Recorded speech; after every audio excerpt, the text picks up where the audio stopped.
Bonjour à vous, chers choisis de Jésus. Aujourd'hui, nous nous retrouvons dans le message 25 du volume 2, soit le 23 mars, quelques semaines avant la parution ou le lancement du premier volume. Et je fais cette prière. Seigneur Jésus, je veux vous présenter la préparation du lancement du volume pour le bonheur des miens, mais choisis Jésus, ainsi que le feuillet publicitaire, afin que tout se déroule comme vous le voulez. Inspirez-moi, inspirez toutes les personnes qui auront à prendre des décisions afin qu'elles soient conformes à la volonté du Père en tout point.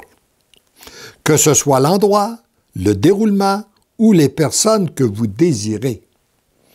Ouvrez les portes qui doivent être ouvertes, fermez celles qui doivent être fermées, afin que tout se déroule selon votre volonté. Merci d'entendre et d'exaucer ma prière, je vous aime. Et lorsqu'on lui remet entre ses mains, eh bien, tout se déroule facilement et selon son plan à lui. Et la réponse est celle-ci. Mon tout petit, c'est dans la joie que j'accueille ta prière. Continue à avancer en étant bien conscient de ta petitesse, de tes limites. Mais sache que je suis avec toi et que je t'accompagne afin que tout se déroule suivant le plan du Père. Ça, pour moi, c'est l'attitude qu'on doit avoir continuellement dans notre vie. Prendre conscience de notre petitesse, de notre faiblesse, mais savoir qu'on est accompagné de notre Dieu, du Tout-Puissant. Tu seras de plus en plus témoin de ce qu'il accomplit dans les cœurs. Lorsqu'il le dit, à ce moment-là, j'avais aucune idée de ce qu'il allait faire.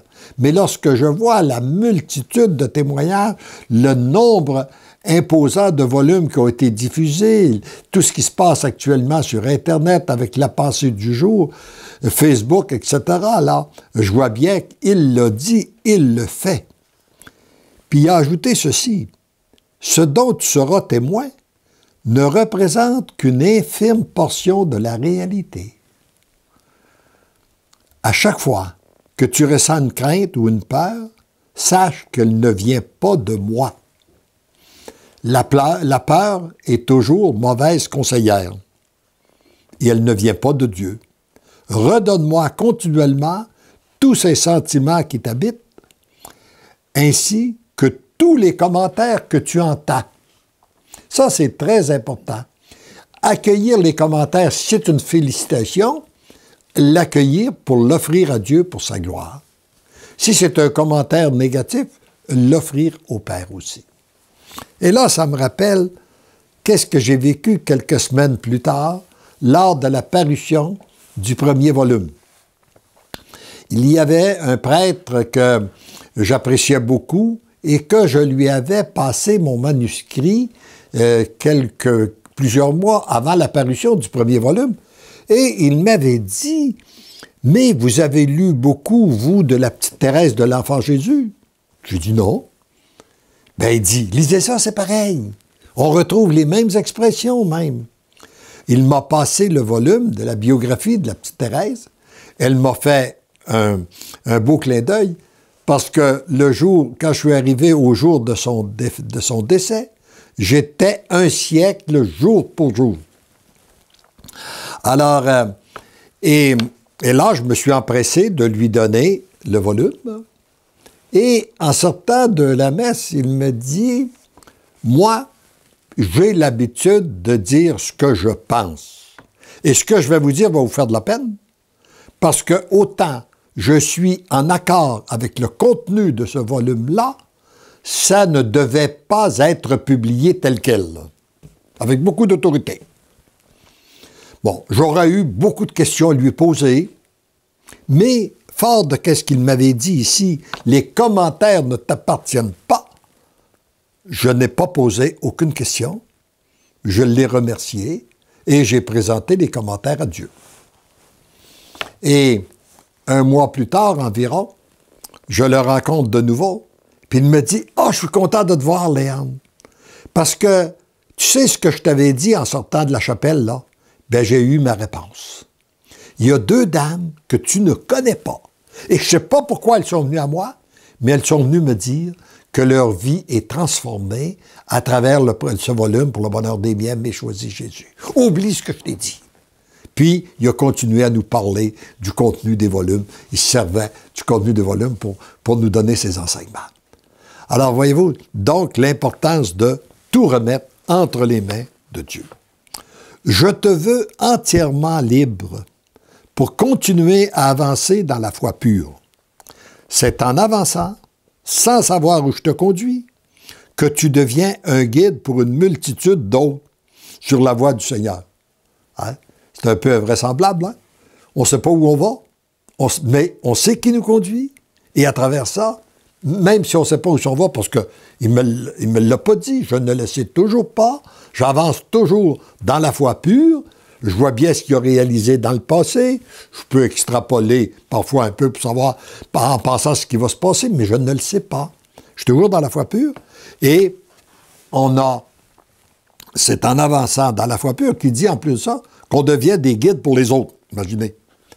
Ce qui est important pour toi, ce n'est pas de savoir où tu vas, mais savoir qui te conduit. Et ça m'a permis de comprendre sa parole quand il dit « Si vous ne redevenez pas comme des petits-enfants, vous n'entrerez pas dans le royaume des cieux. » Un petit enfant n'a pas besoin de savoir où il va. Il a juste besoin de savoir qui le conduit. Et nous, sachant que nous sommes conduits par Dieu, qui est amour, nous n'avons pas besoin de savoir où nous allons. Il en est de même pour un petit enfant. Ce qui est important pour lui, ce n'est pas de savoir où il va, mais plutôt de savoir avec qui il ira. L'essentiel est que tu m'as donné tes oui, je t'ai pris en charge et tu deviens l'instrument que je veux que tu sois. C'est toujours dans la très grande docilité que tu peux devenir cet instrument. Être de plus en plus docile à notre Dieu. Avançant, les yeux fixés vers le Père, évitant de te laisser influencer par les courants de pensée du monde. Conduit par moi et inspiré par l'Esprit Saint, accompagné de ma Sainte Mère, des saints, des saintes, avec la protection des saints anges. Tu viens ainsi, petit à petit, à ma rencontre, pour mon grand retour dans la gloire. Parce que notre foi, en tant que baptisés,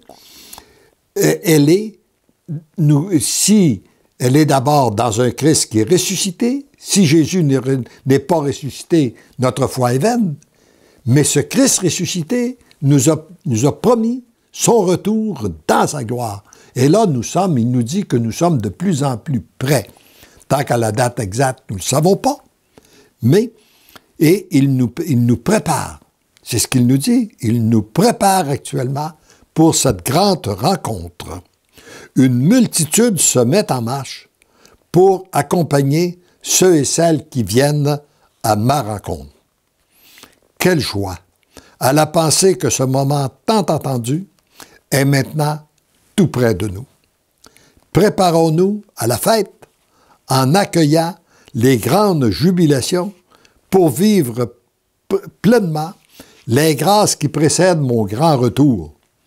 Oui, il y a une multitude de grâces qui circulent actuellement dans le monde, où on peut dire le mal abonde, mais les grâces surabondent pour tous les gens qui donnent leur oui au Seigneur, qui se laissent transformer, et déjà nous goûtons à une jubilation qui va être de plus en plus grande lors de son grand retour.